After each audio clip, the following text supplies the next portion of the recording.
traffic, Sierra Bravo Golf is taking off 08, left-hand out, holding. Expert 41 tower, traffic just 4 miles off the departure end, single F18, 4,000 feet, entering the radar square. Tower, Sierra Bravo Golf, clear to the west. Sierra Bravo Golf, route change en route. All right, welcome back, everyone. So, a quick little local flight today, and we'll talk about a couple things. First is going to be the update on the RV4 project. So the mission for that airplane is going to be cross country with some mild aerobatics. So we're going to take that into consideration when we're talking about engine selection, avionics, and interior components, etc., etc. So that'll be the mission for that one. Most RVs are obviously they're highly capable of cross-country flight and aerobatics. So that'd be kind of just a normal mission for that RV. So what's the way ahead on the kit there? Well, there's a little bit of riveting to be done, but a lot of it's already been done on the fuselage. The wings are 100% done. So we'll do some riveting on the back and around the firewall area. And then we'll start thinking about closing up the fuselage by putting the turtle deck on and the horizontal stab and the vertical stab, get all that. Number 4 on Roger, switch regional. Get all that installed and aligned. So that's one thing about building these airplanes is you really have to be thinking forward of what you're going to install in the airplane. So something as simple as a tail strobe, I mean, it's a long time off until you're going to need that, but you're going to want to run the wires for it while the fuselage is generally open. So you're already going to have to make these decisions on stuff like that. Same with autopilot. If you're going to put pitch autopilot in it, it's easier to do it now than when the turtle deck's on and the floors are all in and then you change your mind and you're putting an autopilot in. So you already kind of have the mission of the airplane fairly caged down before you get to any of those final stages. Another thing you want to think about is, at this stage with the kit, we're going to be putting stuff in the floor. We're talking about batteries and electronics and antennas. And then you think stuff like a fuel pump. So are you going to put a fuel injected or carbureted engine in it? Because, of course, you're going to want to mount the fuel pump in the floor at some point. So, yeah, that's just one of those examples. Building planes like these, you're already thinking kind of way ahead of what you're going to do with the airplane and what mission you're going to accomplish with it. So that's kind of the way they head for that one. One of the first things to do when you buy a used kit like this is contact the company and get all the paperwork straight as well with your local authorities. So in our case, we're dealing with MDRA. The US, obviously, you're dealing with the FAA. So getting a file started and getting all the paperwork sorted. Then you're going to want to go to the Vans Air Force webpage, and you're going to want to look for any service bulletins that may apply to your RV. So there are a few service bulletins that apply to the RV4. And one of the service bulletins is safetying the fuel pickup tube in the fuel tanks. So that'll be kind of one of the first jobs that we'll take on here. We opened up the fuel tanks. We're going to open it up anyways because the wings were built kind of in the 1990s. And the methodology at the time was a little bit different than how they do it now.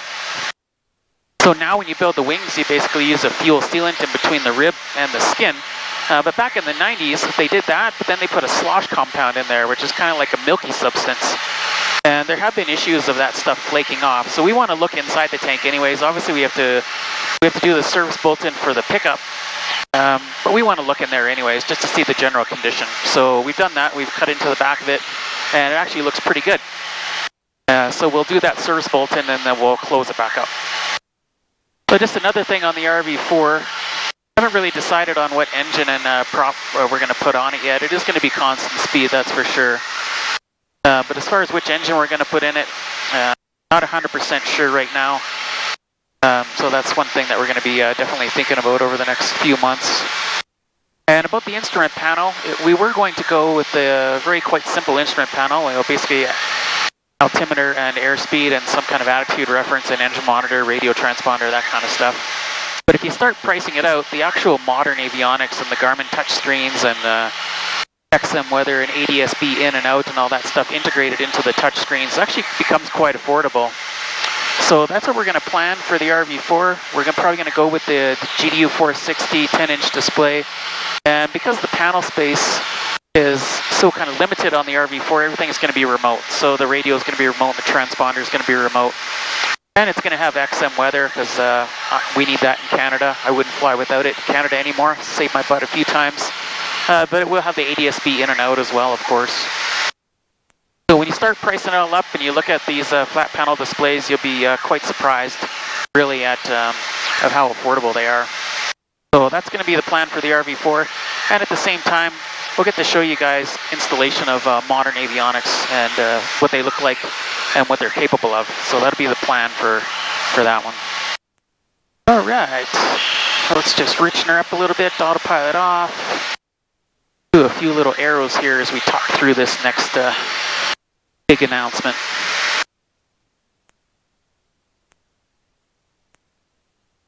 Hey, area's good, altitude's good, speed's good.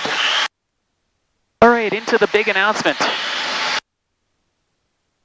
And all the guys who know me well will say to this announcement, yeah, we knew that was going to happen. But the big announcement is the RV8 is sold. Yeah, so it's kind of an emotional day, but it is sold. And the reason it's sold is basically it's just kind of too good an offer to refuse. And when we're thinking about kind of everything going on today, you know, the border's closed and everyone's hunkered down. I mean, if you really wanted to sell an airplane right now, a good percentage of your audience is not even available or interested because they can't even come look at the airplane or take delivery of it. So you got an opportunity, jumped at it, it was worth it. So the RV8 is sold and it will leave next weekend. So what does that mean for the channel? Well, of course, this 8, you know, it's kind of the birth of the channel with this RV8. I wish I would have started the channel a year earlier and shown you guys a bit more kind of hands-on before it flew for the first time. But really, it's been the front page of Stu's Aircraft Factory. So it's going to stay there. It's going to keep the registration. It's going to be located in Canada, so that's good. And we have a couple other videos that we haven't uploaded yet. And I got tons of pictures and stuff, so if there's any questions or comments that you guys have, we could still answer them, even though the airplane's not in the hangar. Obviously, it gives us a nice chunk of funds to tackle the RV4 project, which initially was kind of supposed to be a really slow, budget-minded RV4, which it will be. You know, it's not going to be a super fast project, but it's not going to be as penny pinched as it was before. So like I said, we'll show you guys the modern avionics installation, and it is going to get a new engine and a constant speed prop as well. So that airplane's probably going to end up being kind of around that $75,000 range once it's all flying, and it should be quite the performer, given the size of the RV4s and the power to weight ratio. But we do love this airplane. The 8 has been absolutely great to us. Have zero issues with it at all. I really like the fastback, which you probably won't do with the RV4 in interest of time and lack of kind of really kits that you can buy.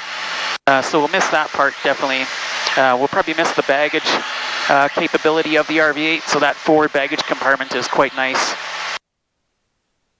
But the 4 is not too bad. It's got the big baggage compartment in the back, so we'll make do.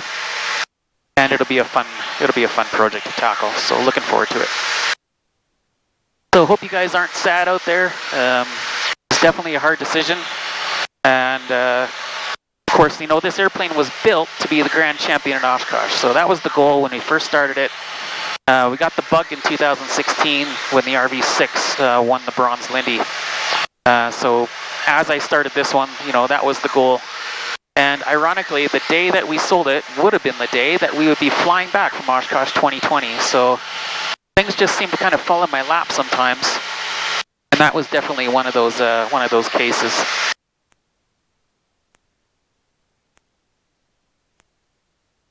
So about the paint job, obviously it's not going to get painted now. So sorry, Jonathan. Down in Evoke Aviation, he's done some great work designing a paint job for us, and kind of feel bad about it, obviously, because he put a lot of work into the design, and what you pay for the design is nothing compared to what you would obviously pay for the paint job. So, but we'll vow to work with him someday, and we will have an Evoke Aviation painted Grand Champion someday. So don't worry, Jonathan. We'll come down there someday, and looking forward to it. Reaching up, it's pitched for 170.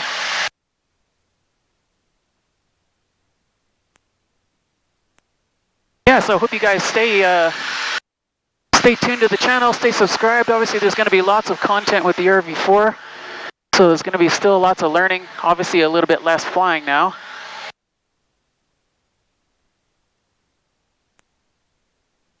But I think, you know, correct me if I'm wrong, but, you know, a lot of guys, they subscribe to the channel to learn. So the flying is kind of the benefit of the work you put in. But really, I think most of the viewers are kind of tuning in to learn how to do this and what's involved. So we'll concentrate on that. All right, pitch for 140. So when is the airplane going to leave? Well, we're gonna take off tomorrow, actually, and go visit the family who's been away for a bit. So we'll do that first. We'll spend a few days with the family, and then the aircraft will be delivered to its new home.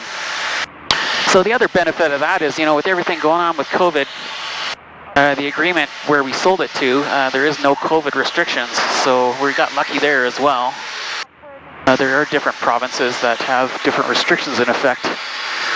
So that's one of the first things that we did, is make sure that when we come to an agreement, you know, it was actually going to be possible to deliver the airplane in some kind of reasonable time fashion. So no worries there. And the new owner will have his airplane next week sometime. So super excited. This is RV number 6 for me. It's the 4th one that we built.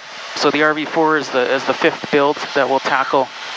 And then we've owned 2 others. So yeah, I've sold and bought a lot of RVs. But definitely this one is definitely the hardest one to sell. Because it didn't quite pan out of our initial dream at the beginning of sitting in the grass at Oshkosh 2020 and then attending the awards ceremony on that Sunday evening and then flying this baby home with a nice paint job and a trophy in the back seat. So, oh well, things happen for a reason. Alright, we're going to pound over to Wolf Lake here and look at some where a tornado had touched down at some point. Not recently, but there's some downed areas there. So let me know what you guys think down below about selling the airplane.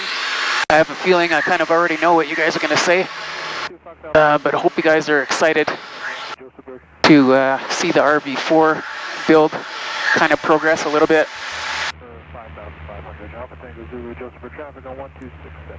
And you guys will get a lot more how-to stuff.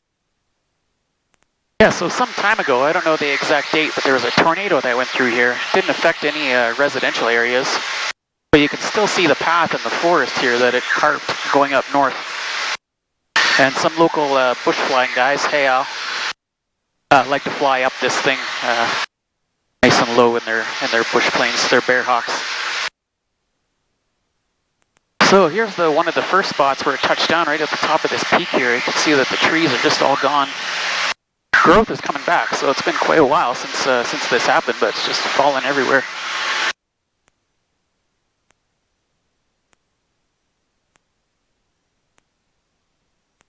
Apparently you can follow the path of this tornado. Look at this right here. Oh, the trees are gone. Just a huge path.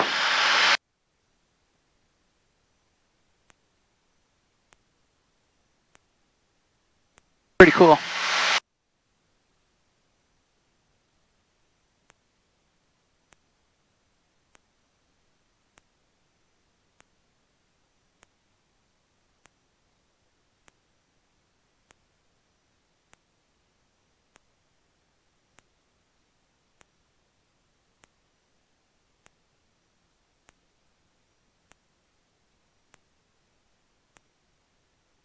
must have been massive.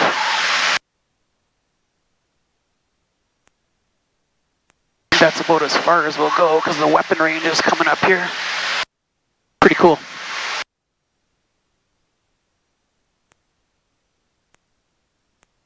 So I'll probably sign off there.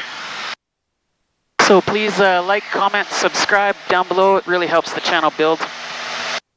And look forward to the delivery of the aircraft and the start of the RV4 project. So cheers, build yourself something, take it for a rip. See you guys on the next one.